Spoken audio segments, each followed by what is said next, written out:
உங்களுக்கு தெரியும், ஈஸ்டர் குண்டு தாக்குதல்ல சஹ்ரான் ஹாசிம் அவரோடு சம்பந்தப்பட்டவர் தான் நௌஃபர் மௌலவி என்று சொல்லி விசாரித்து வருகின்றனர். இந்த வகையிலே இந்த நௌஃபர் மௌலவி சம்பந்தமாக சில செய்திகள் தற்போது ஊடகங்கள்ல வெளிவந்திக்குது. அதுக்கு முன்னால் இந்த நௌஃபர் மௌலவி யாரு, எப்படி கைது செய்யப்பட்டார் அப்படின்னு சொல்லி ஊடகங்கள்ல வந்த செய்தியை நான் உங்களுக்கு சுருக்கமாக வழங்குகின்றேன். 2019 ஏப்ரல் மாதம் 21ஆம் தேதி இலங்கையை உலுக்கிய சம்பவம், ஈஸ்டர் குண்டு தாக்குதல் அந்த நாள் நடைபெறுகிறது. இந்த தாக்குதலின் பின்னர் இந்த தாக்குதலோடு தொடர்புபட்டவர்கள், இந்த தாக்குதலுக்கு உதவி செய்தவர்கள் போன்றவர்களை போலீசார் நாடெங்கும் வலைவீசி தேட ஆரம்பித்தனர். நாடு பூராக தேடுதல் நடைபெற்றுக் கொண்டிருந்தது. அந்த சூழ்நிலையில் முகமது இப்ராஹிம் முகமது நௌஃபர் என்கிற மௌலவி போலீசாருடைய கவனத்துக்கு உட்பட்டார். இந்த நௌஃபர் மௌலவி என்பவர் சஹ்ரான் ஹாசிமோடு நெருங்கிய தொடர்பு பட்டவராக இருந்துள்ளார். மேலும் சஹ்ரான் ஹாசிம் இருந்த ஜமாத்தான தேசிய தௌஹீத் ஜமாத்தோடு நெருங்கி செயற்பட்டவர் என்று அந்த நேரத்தில் தகவல் வெளியாகியிருந்தது. பின்னர் இது சம்பந்தமாக அவர் கைது செய்யப்பட்டு அவர் மீது விசாரணை ஆரம்பமானது. ஆனால் இவர் சம்பவம் நடந்த உடனேயே இவர் கைது செய்யப்படவில்லையா. தம்புள்ள பகுதியில தான் இவர் சில நாட்களுக்கு பின்னர் கைது செய்யப்பட்டதாக தகவல்கள் தெரிவிக்கின்றது. இந்த வகையிலே கிடைத்த தகவலின்படி தாக்குதலுக்கு சில நாட்களுக்கு பின்னர் 2019ஆம் ஆண்டு மே மாத காலப்பகுதியில் அவர் தம்புள்ள பகுதியில் உள்ள ஒரு பாதுகாப்பான இடத்தில் இருந்தபோது விசேட போலீஸ் பிரிவினரால் இவர் கைது செய்யப்பட்டதாக அந்த நேரத்தில் உள்ள செய்திகள் தெரிவிக்கின்றது. இந்த வகையிலே இவருடைய கைது சம்பந்தமாக அந்த நேரத்தில் வந்த செய்திகளை இவ்வாறு கூறப்படுகின்றது. அதாவது இவர் தம்புள்ள பகுதியில் இருக்கின்ற ஒரு ஹோட்டல் ஒன்றில் தங்கியிருந்ததாகவும், இவர் வேறொரு அடையாள அட்டையை கொண்டு பதிவு செய்துவிட்டு அந்த ஹோட்டல் அறையில் தங்கியிருந்ததாகவும், பின்னர் அங்கிருந்த ஊழியர்களுக்கு இவர் பற்றி சந்தேகம் ஏற்பட்ட போது உடனடியாக போலீசாருக்கு இது சம்பந்தமான தகவல் வழங்கப்பட்டிருந்ததாகவும், அதன் பின்னரே இவர் கைது செய்யப்பட்டதாகவும் தகவல் தெரிவிக்கின்றது. இதுதான் நௌஃபர் மௌலவி கைது செய்யப்பட்ட விவகாரத்தின் சுருக்கமான விவரம். இந்த வகையிலே உயிர்த்த ஞாயிறு பயங்கரவாத தாக்குதலுடன் தொடர்புடையதாக குற்றம் சுமத்தப்பட்ட நௌஃபர் மௌலவி தனக்கு எதிராக முன்வைக்கப்பட்டுள்ள அனைத்து குற்றச்சாட்டுகளையும் நிராகரித்துள்ளார்.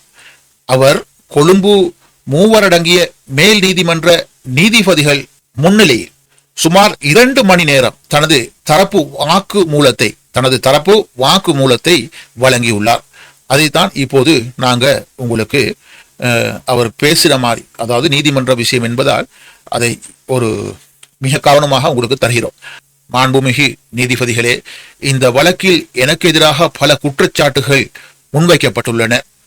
உயிர்த்த ஞாயிறு தாக்குதலை நடத்தியதாக சஹ்ரான் ஹாசிம், இல்ஹாம் உள்ளிட்ட தற்கொலை குண்டுதாரிகளுடன் இணைந்து தேசிய ஒற்றுமைக்கு சீர்குலைக்கும் வகையில் தீவிரவாதத்தையும் பயங்கரவாதத்தையும் வளர்க்கும் வகையிலும் நான் செயற்பட்டதாக குற்றம் சாட்டப்பட்டுள்ளது. மேலும் எனது மத போதனைகள் மூலம் இனங்களுக்கு இடையிலான நல்லிணக்கத்தையும் தேசிய ஒற்றுமையை பாதிக்கும் வகையிலும் செயல்பட்டதாக என் மீது குற்றம் சாட்டப்பட்டுள்ளது. இந்த நடவடிக்கைகள் தொடர்பாக எனக்கு எதிராக மொத்தம் 940 குற்றச்சாட்டுகள் முன்வைக்கப்பட்டுள்ளது. அந்த 940 குற்றச்சாட்டுகளையும் நான் முழுமையாக நிராகரிக்கின்றேன் என்று அவர் நீதிமன்றத்தில் தெரிவித்துள்ளார். தொடர்ந்து அவர் கூறுகையில், உயிர்த்த ஞாயிறு தாக்குதல்கள் நடைபெற்ற அன்று மாலை தான் கொக்குனுகொல்ல பகுதியில் இருந்த காத்தாங்குடி பிரதேசத்தில் உள்ள தனது மனைவியின் வீட்டுக்கு சென்று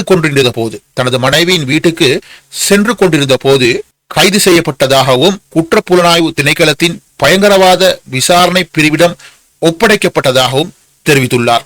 தன்னை சுமார் 1.5 ஆண்டுகள் தடுப்பு காவல் உத்தரவின் கீழ் வைத்திருந்ததாகவும் அவர் கூறியுள்ளார். அந்த காலத்தில் குற்றப்புலனாய்வு திணைக்கள அதிகாரிகள் தன்னிடமிருந்த வாக்குமூலங்களை பெற்றதாகவும், அந்த வாக்குமூலங்கள் சட்டத்திற்கு முரணான முறையில் பதிவு செய்யப்பட்டதாகவும் அவர் குற்றம் சாட்டியுள்ளார். முதலில் தன்னிடமிருந்து பெறப்பட்டதாக கூறப்படும் வாக்குமூலம் முழுமையாக சட்டத்திற்கு முரணானது என்றும், அது சுயமாக வழங்கிய வாக்குமூலம் அல்ல என்றும் அவர் தெரிவித்துள்ளார். அந்த வாக்குமூலத்தில் தனது பெயரான முகமது நௌஃபர் என்பதை தவிர மற்ற பல விடயங்கள் உண்மைக்கு புறம்பானவை என்று அவர் குறிப்பிட்டுள்ளார்.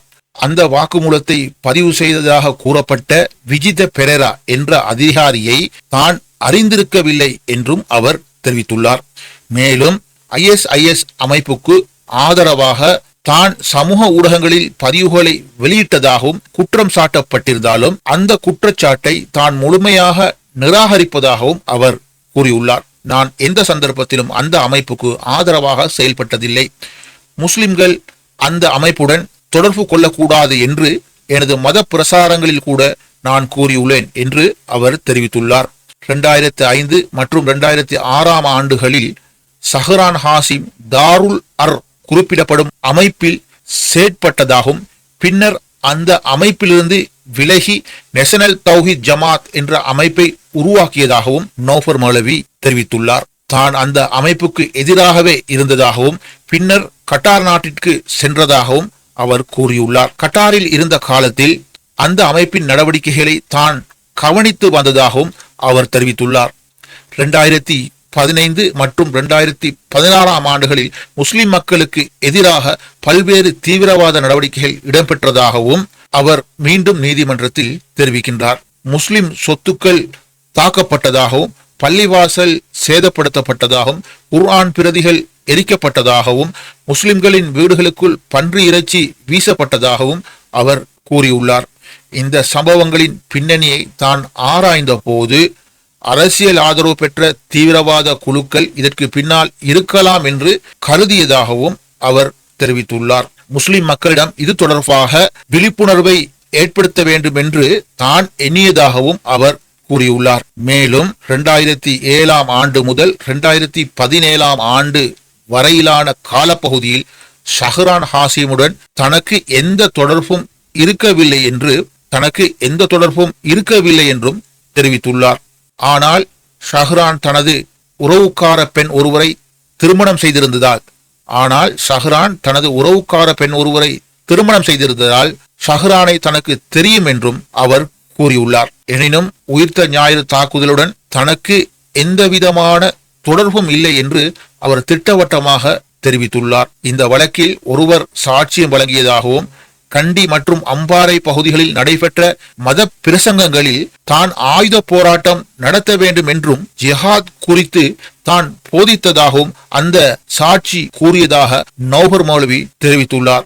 இதற்கு பதிலளித்த அவர் ஜிஹாத் என்ற வார்த்தைக்கு பல்வேறு விளக்கங்கள் இருப்பதாகவும் அது ஒரு சிரமத்தை எதிர்கொண்டு முயற்சிகள் செய்வதை குறிக்கக்கூடும் என்றும் அவர் தெரிவித்துள்ளார். ஆயுத போராட்டம் தொடர்பான கருத்துக்களை தான் தனது உரைகளில் விரிவாக விளக்கியிருந்தாலும் அந்த சாட்சி தனது நீண்ட உரையில் குறிப்பிட்ட பகுதியை மட்டும் எடுத்துக்கொண்டு நீதிமன்றத்தில் சமர்ப்பித்ததாகவும் அவர் கூறியுள்ளார். ஆயுத போராட்டம் தொடர்பான கருத்துக்கள் குறித்து தான் தனது உரையில் விரிவாக விளக்கியிருந்ததாகவும் அந்த சாட்சி தனது உரையில் இருந்த ஒரு குறிப்பிட்ட பகுதியை மட்டும் எடுத்துக்கொண்டு நீதிமன்றத்தில் சமர்ப்பித்ததாகவும் அவர் கூறியுள்ளார். தான் ஆயுத போராட்டத்தை ஆதரித்ததாக கூறுவது தவறானது என்றும் அவர் தெரிவித்துள்ளார். தனது வழக்கறிஞர் மூலம் அந்த சாட்சியிடம் குறுக்கு விசாரணை நடத்தப்பட்ட போது அதற்கு தெளிவான பதில் வழங்க அந்த சாட்சி தவிர்த்ததாகவும் அவர் கூறியுள்ளார். தான் மத பிரசங்கங்களை நடத்திய சந்தர்ப்பங்களில்